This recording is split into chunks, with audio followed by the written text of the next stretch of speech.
Halo, kembali lagi di Belajar IPS itu Seru bersama Ibu Dewi Yulianti. Anak-anak, siapa di antara kalian yang menyukai minuman kopi dan teh? Dari aromanya pun pasti kalian akan menyukainya, apalagi meminumnya ya. Menurut kalian, apakah kedua tanaman tersebut berasal dari Indonesia?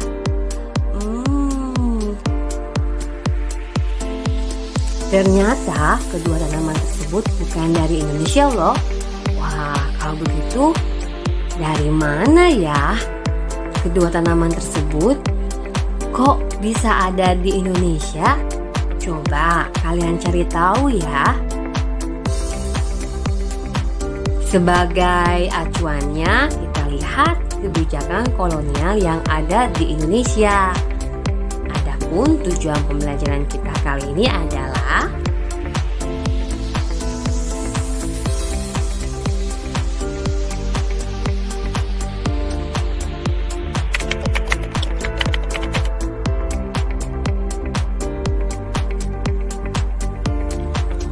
kita akan mempelajari setiap kebijakan dalam kurun waktu dari masa VOC hingga Undang-Undang Agraria 1870. Kita simak satu persatu ya anak-anak. Dimulai dari keberadaan Veneering in this Company atau VOC yang datang kurang lebih pada tahun 1602. Sudah kita ketahui bahwasanya latar belakang kedatangan bangsa Eropa ke Indonesia adalah ketertarikannya dengan rempah-rempah. Nah, di bawah pimpinan Cornelis de Houtman, mereka tiba di Banten. Di sana mereka mendirikan sebuah kongsi dagang bernama VOC. Karena ini adalah sebuah kongsi dagang, tentunya ada dewan direksi yang dipilih untuk memimpin VOC. VOC pertama kali dipimpin oleh J.P. Koen. Walaupun hanya sebuah kongsi dagang, ternyata pemerintah Belanda memberikan hak istimewa bagi VOC. Hak itu dikenal dengan hak oktrooi, di mana isinya adalah mereka memiliki hak untuk monopoli, hak untuk memiliki mata uang sendiri, hak untuk memiliki tentara sendiri, dan hak untuk melakukan perjanjian serta menyatakan perang. Coba kalian amati hak-hak tadi sebenarnya itu milik siapa ya? Selama berkuasa, pemerintah VOC melakukan beberapa kebijakan, diantaranya ekspropriasi, yaitu kebijakan untuk menjaga harga rempah-rempah agar tetap tinggi, dan ketika ada persediaan rempah-rempah yang sangat tinggi, maka untuk menjaganya mereka tidak segan-segan untuk membakar atau menebang pohon rempah-rempah tersebut. Berikutnya juga ada monopoli dan hongi, yaitu patroli kapal untuk menjaga keamanan daerah kekuasaan. Masa berikutnya adalah masa pemerintahan Daendels yang berlangsung pada tahun 1808 sampai 1811. Nah, pemerintahannya Daendels berhasil membuat jalan yang menghubungkan antara Anyer dan Panarukan dengan menggunakan tenaga pribumi. Ia pun menambah angkatan perang untuk memperkuat Pulau Jawa dari serangan Inggris.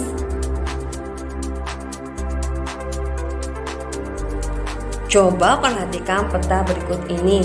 Di sana kalian bisa melihat rute yang digunakan untuk menghubungkan antara Anyer yang berada di sebelah barat dan Panarukan yang berada di sebelah timur.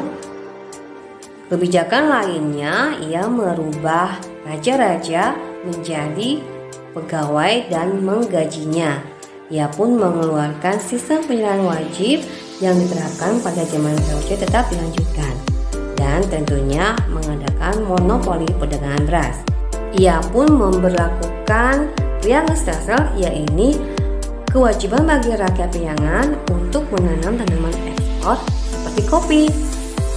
Di bidang lainnya, Daendels membentuk 3 jenis pengadilan, yaitu pengadilan untuk orang Eropa, pengadilan untuk orang pribumi, dan juga pengadilan untuk orang timur asing.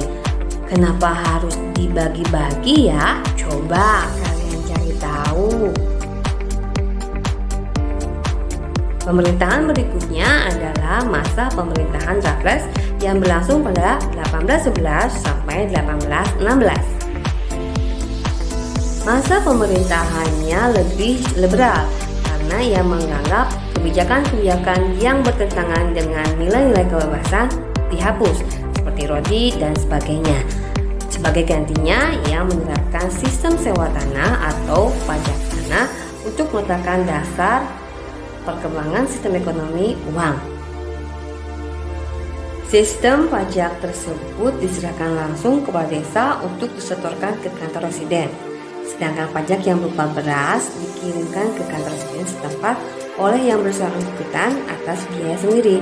Kebijakan pemungutan pajak ke residen itu mengurangi ulah pengusaha setempat yang sering memotong atau mengurangi penyerahan hasil panen. Mereka dialihfungsikan menjadi pegawai pemerintah yang digaji.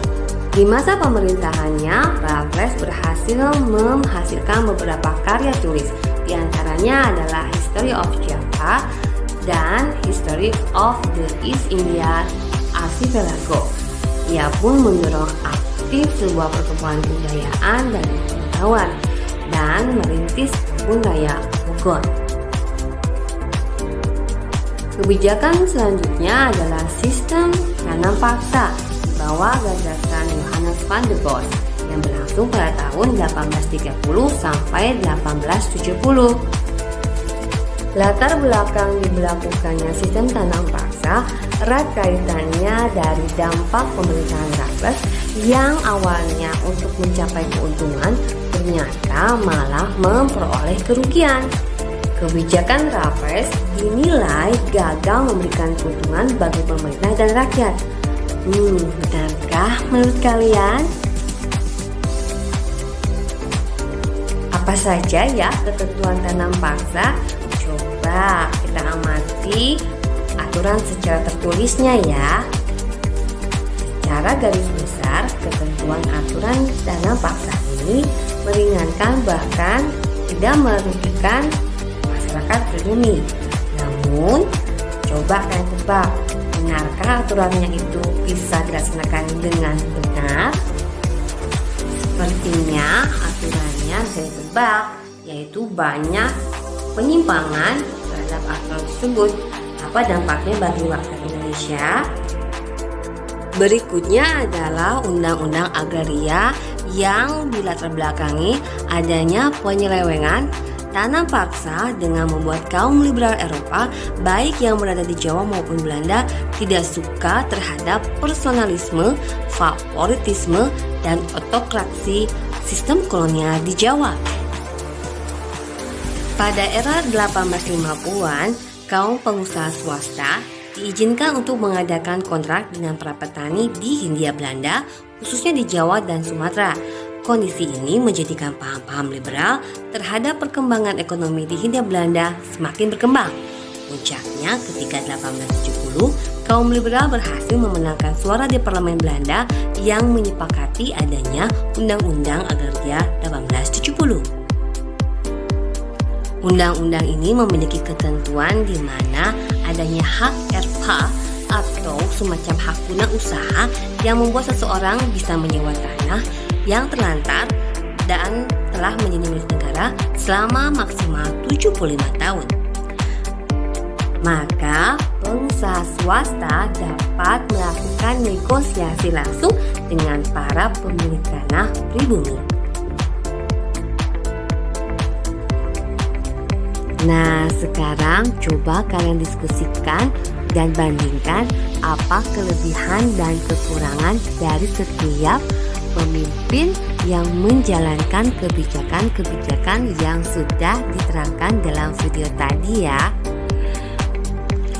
Lalu kalian kerjakan link game yang ada di dalam deskripsi video ini ya.